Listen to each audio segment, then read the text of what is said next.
BRS MLA పాడి కౌశిక్ రెడ్డిపైన చర్యలకు రంగం సిద్ధమైంది. కడియం శ్రీహరిపైన చేసిన అనుచిత వ్యాఖ్యలపైన అధికార పక్షం సీరియస్గా ఉంది. పాడి కౌశిక్ రెడ్డి శాసనసభ సభ్యత్వం రద్దు చేయాలని అధికార పార్టీ సభ్యులు డిమాండ్ చేశారు. ముఖ్యమంత్రి రేవంత్ రెడ్డి ఎథిక్స్ కమిటీకి సిఫార్సు చేశారు. నేడు speaker Gaddam Prasad ethics committee నియమించనున్నారు. ఎథిక్స్ కమిటీ నివేదిక ఆధారంగా పాడి కౌశిక్ రెడ్డిపైన స్పీకర్ చర్యలు తీసుకోనున్నారు.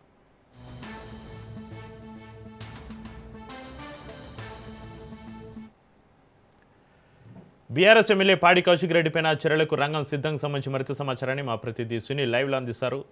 సునీల్, నిన్న అసెంబ్లీలో పాడి కౌశిక్ రెడ్డి బీఆర్ఎస్ ఎమ్మెల్యే పాడి కౌశిక్ రెడ్డి అటు సీనియర్ నేతగా ఉన్నటువంటి కడియం శ్రీహరిపై చేసినటువంటి అనుచిత వ్యాఖ్యలపై కూడా నిన్న సభలో తీవ్ర గందరగోళం వాతావరణం నెలకొంది. ఇప్పటికే అధికార పక్షం నేతలు అంటే ఎమ్మెల్యేలు మంత్రులు పాడి కౌశిక్ రెడ్డి తీరుపై కూడా తీవ్ర అసహనం వ్యక్తం చేశారు. పాడి కౌశిక్ రెడ్డి సభ్యత్వాన్ని శాశ్వతంగా రద్దు చేయాలంటూ కూడా పెద్ద ఎత్తున సభలో నిరసన వ్యక్తం చేశారు. చాలామంది డిమాండ్ కూడా చేశారు. ఎందుకంటే ఒక శాసనసభలో ఉన్నటువంటి ఒక సభ్యుడు ఈ రకంగా అసభ్యకర పదజాలంతో అదేవిధంగా దుర్భాషలాడడంతో పాటు ఒక సీనియర్ నేతగా ఉన్నటువంటి కడియం శ్రీహరిపై కూడా ఇలాంటి వ్యాఖ్యలు చేయడం సరైనది కాదు.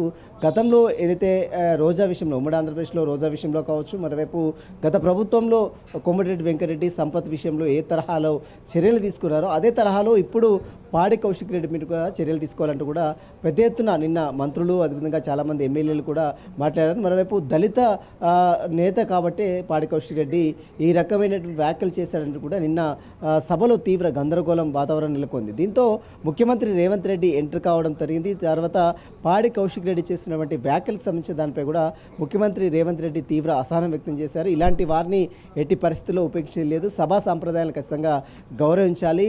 అదేవిధంగా ప్రొసీడింగ్స్ ఏదైతే అసెంబ్లీ ప్రొసీడింగ్స్ ఉన్నాయో వాటిని ఖచ్చితంగా ఫాలో కావాల్సినటువంటి అవసరం ఉంది. దీనిపై ఎథిక్స్ కమిటీకి ముఖ్యమంత్రి రేవంత్ రెడ్డి సిఫార్సు చేశారు. అయితే స్పీకర్ నేతృత్వంలో అదేవిధంగా బీఆర్ఎస్ అధికార పక్షం నేతలతో పాటు ప్రధాన ప్రతిపక్ష నేతలు ఇద్దరిని కలిపి కూడా ఒక ఎథిక్స్ కమిటీని వేస్తారు. ఎథిక్స్ కమిటీ ఇప్పటివరకు అసెంబ్లీలో ఎక్కడ కూడా వేయలేదు. మొట్టమొదటిసారిగా తెలంగాణ రాష్ట్రం ఏర్పడిన తర్వాత ఎథిక్స్ కమిటీ ఇప్పుడు వేస్తారు. అయితే ఎథిక్స్ కమిటీ వేసిన తర్వాత మరి ఆయన చేసినటువంటి వ్యాఖ్యలు నిన్న వీడియో ఫుటేజ్ అన్ని ఆధారంగా చూసిన తర్వాత పాడి కౌశిక్ రెడ్డికి సంబంధించినటువంటి విషయంపై కూడా ఖచ్చితంగా సీరియస్ చర్యలు కూడా తీసుకునే అవకాశం. ఎందుకంటే గతంలో కోమటిరెడ్డి వెంకటరెడ్డి విధంగా సంపత్ విషయంలో ఏ తరహాలో చర్యలు తీసుకున్నారో అదే తరహాలో ఇప్పుడు పాడి కౌశిక్ రెడ్డిపై కూడా చర్యలు తీసుకునే అవకాశం ఉన్నట్లు కూడా ఖచ్చితంగా కనబడుతుంది. ఎథిక్స్ కమిటీ ఈరోజు సాయంత్రం వరకు అసెంబ్లీ అయిపోతుంది కాబట్టి ఈరోజు అసెంబ్లీలోనే ఎథిక్స్ కమిటీ నియమిస్తారని కూడా కొంత సమాచారం తెలుస్తుంది. ఎథిక్స్ కమిటీ చూసిన తర్వాత ఎథిక్స్ కమిటీ నియమించిన తర్వాత ఆ తర్వాత వీడియోగ్రఫీ అన్ని చూసిన తర్వాత పాడి కౌశిక్ రెడ్డిపై కూడా అసెంబ్లీ ప్రొసీడింగ్స్ ప్రకారం అంటే అసెంబ్లీ రూల్స్ అండ్ రెగ్యులేషన్స్ ప్రకారము లా బుక్ ప్రకారం ఖచ్చితంగా పాడి కౌశిక్ రెడ్డిపై కూడా చర్యలు తీసుకునే అవకాశం. Chakri right, thank you Sunil.